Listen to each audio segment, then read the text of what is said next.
Hello, this is Simon Brew. I'm the editor of Film Stories magazine, and a very warm welcome to the Film Stories podcast.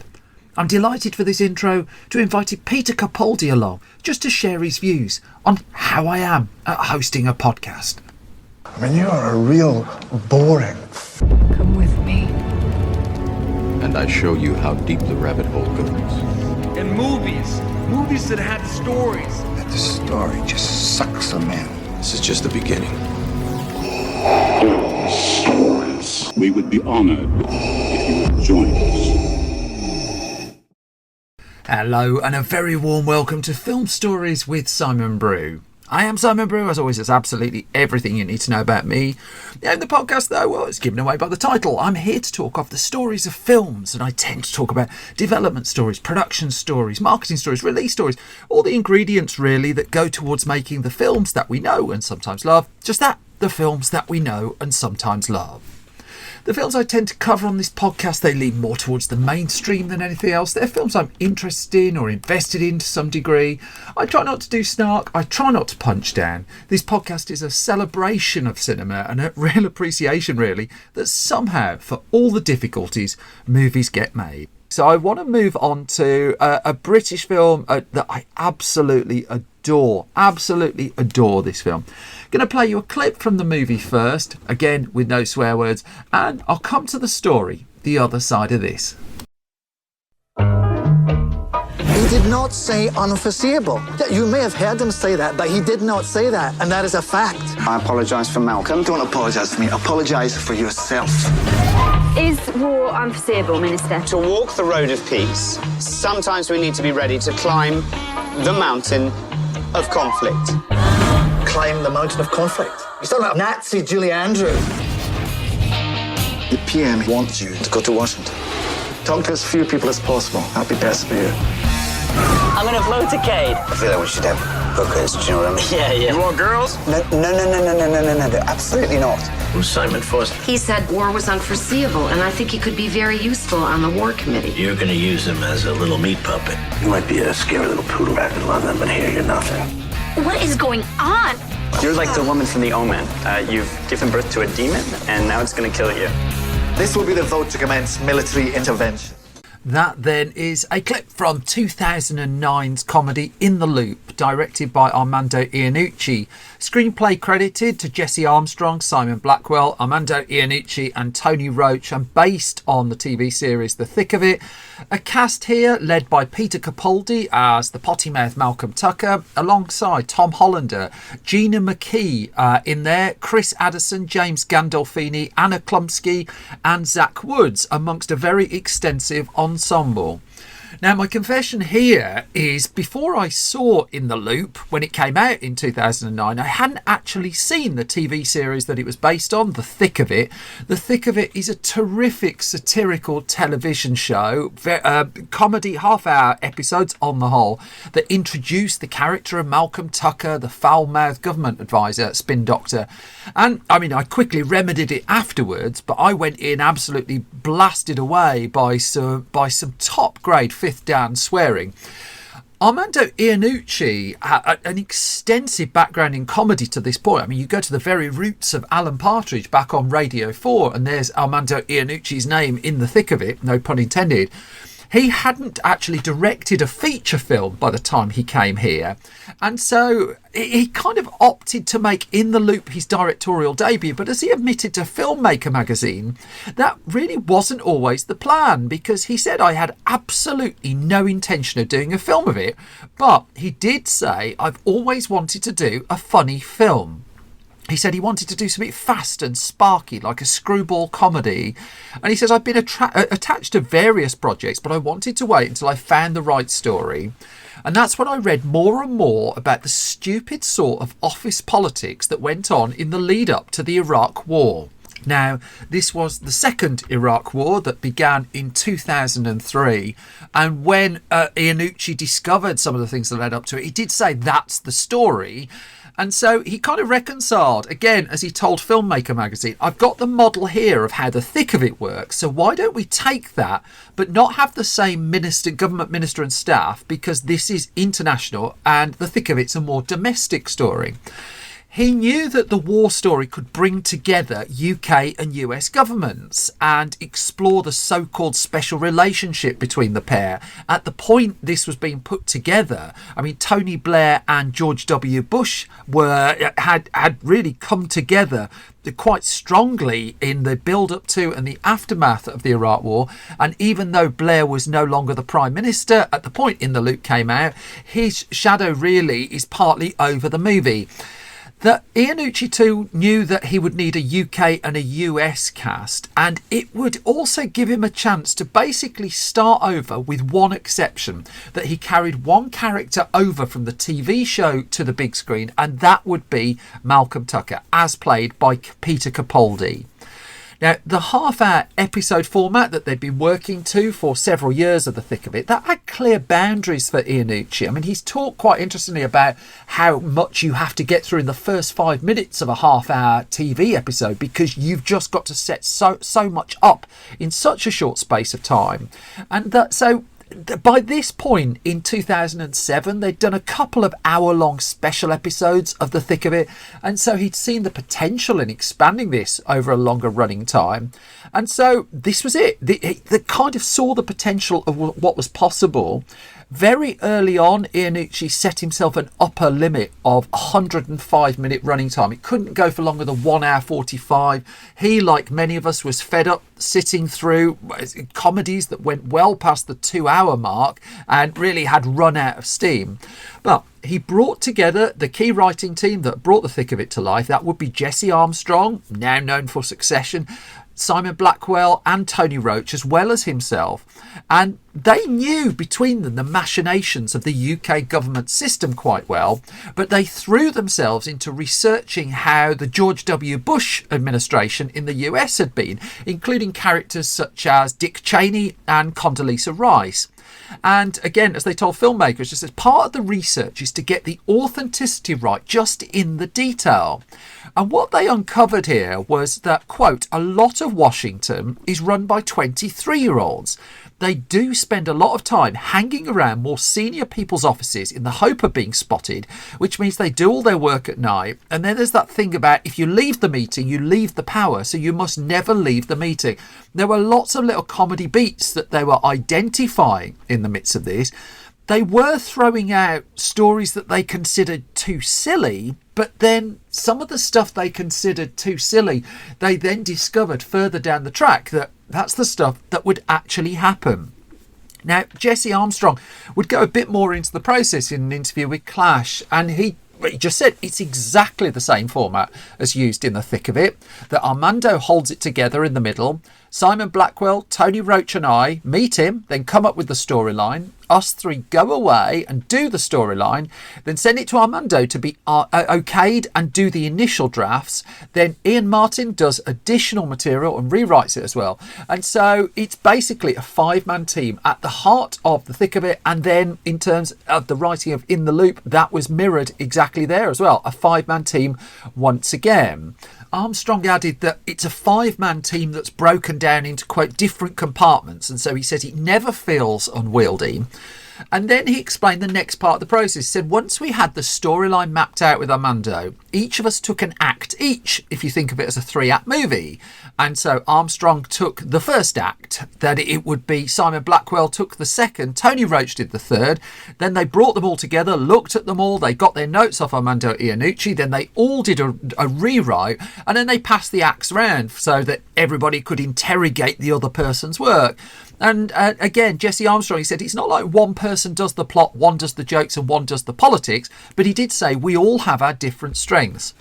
Now, what this meant was a very sizable script in the end. In fact, Peter Capaldi, in an interview with Under the Radar, said, I did a number of readings on a number of variations of the script. They did a trio of table reads in the end, and he said each time the script was about 400 pages long. So the old adage with movies is 1 page of script equals 1 minute of screen time. So by my bad maths, that's 6.5 hour film with a bit of change on top.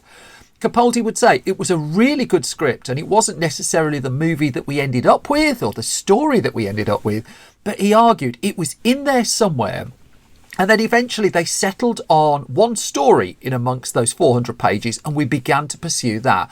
And this was leaning on a book by celebrated journalist Bob Woodward called Plan of Attack, leaning too on a research trip to Washington, and then the whole thing modelled, as Iannucci had hinted before, on a screwball comedy.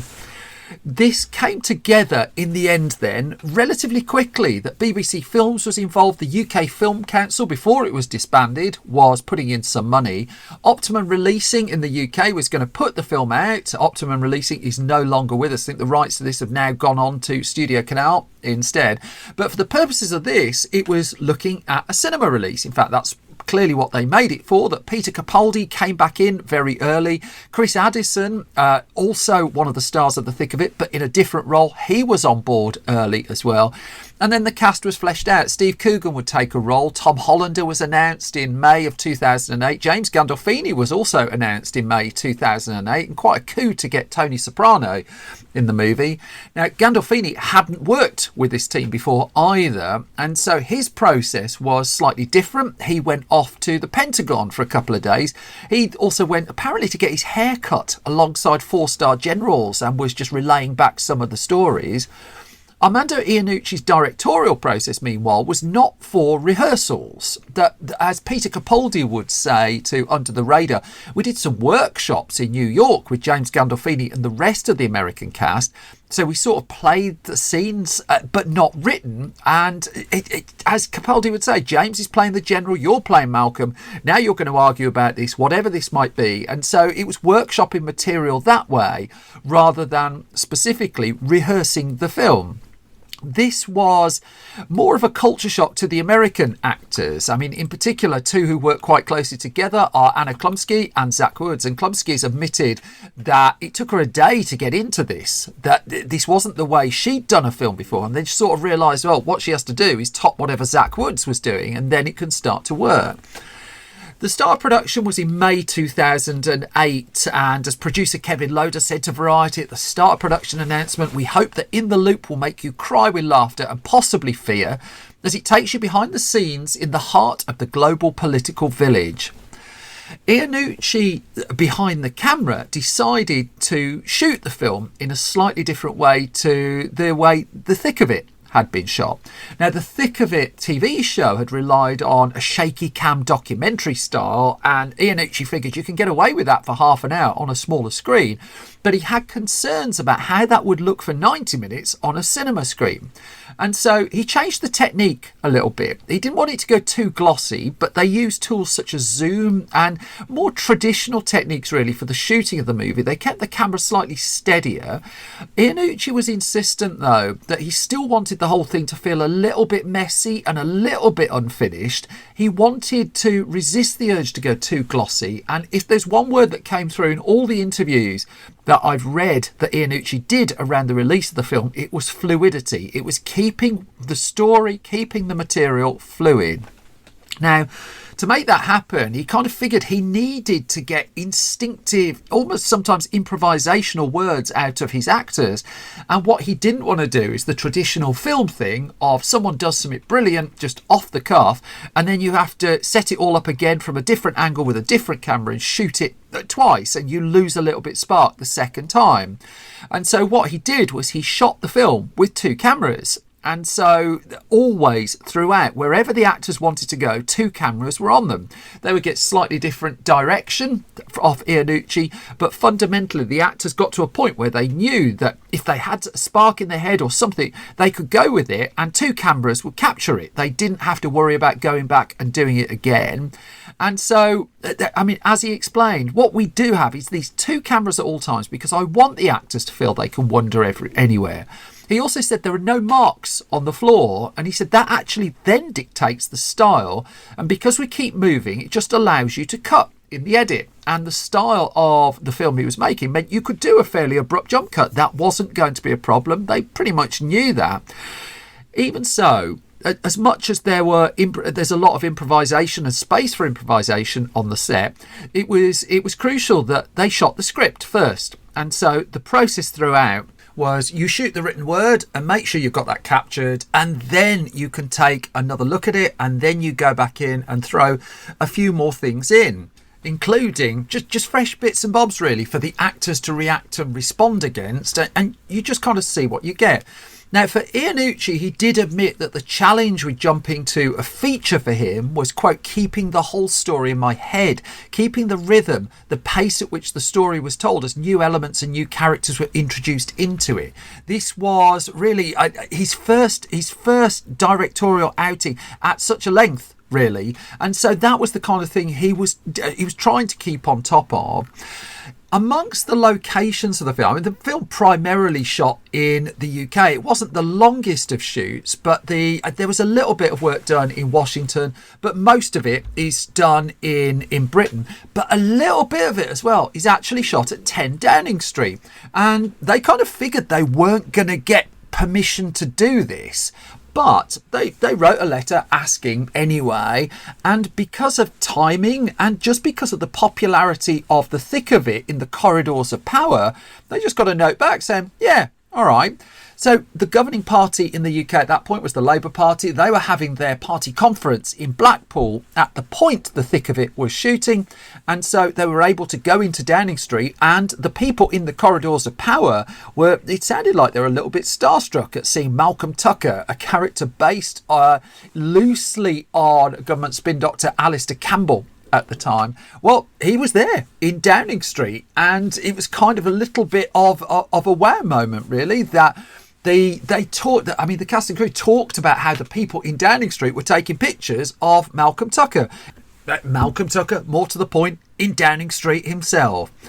If you aren't familiar with the thick of it, if you're someone who's not in the UK, for instance, you've never heard the show, it is really a behind the scenes working of government comedy, which is, I mean, it's quite something. It's uproariously funny, very, very foul-mouthed, and it was a bit of a surprise that it would get official permission to film in the corridors of power.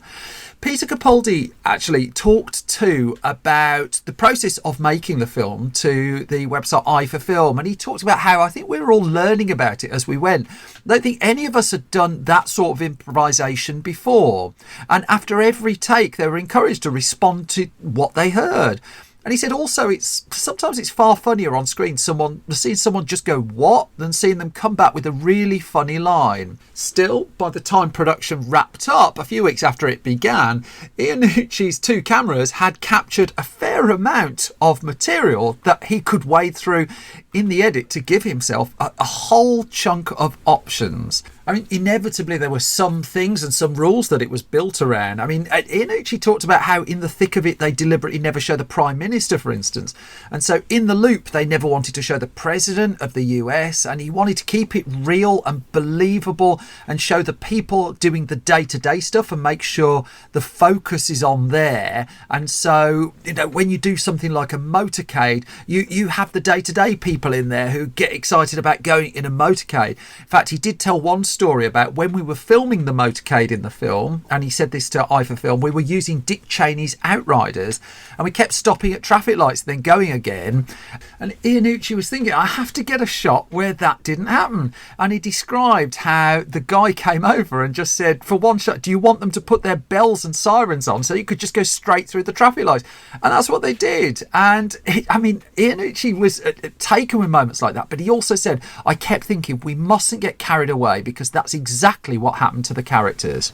The grounded realism and sticking to the rules of what he wanted this to be, whilst keeping that screwball comedy tone, was pivotal in the edit room, of course. And Iannucci had a lot of material to work with, but also he had that self-imposed rule, 1 hour, 45 minutes. And so his editing team was headed up by Billy Snedden and Ant Boys. And Iannucci described the hardest part of the process, no, the worst part of the process was the word he used, was fine-tuning the film to get it down from a cut of 2 hours to 105 minutes. And in the end, that is exactly the running time that the film landed on. He was really, really, really disciplined on it and cutting and trimming, and the difficulty of it was right up there for him, really. The film was completed in time to go to the Sundance Film Festival in January of 2009. That's where it would make its debut, ahead of a cinema release in the UK in April 2009. The first critical response then came off the back of that Sundance screening, and it was primarily from people not familiar with the TV show. They were getting this pretty much absolutely cold, and the reviews were really strong. On the whole, really strong. Some people who were fans of the thick of it felt it was just a little bit short of that, perhaps. I don't know. I mean, I couldn't comment on that because I wasn't a fan of the thick of it at the time. I've rectified it since. But the In the Loop was knocking it out the park, really, for the people particularly who never met Malcolm Tucker before. Even those that had met him before, there's so much to love in the film. I mean, as long as your ears don't mind a bit of cussing, you're pretty much in gold here, I would suggest.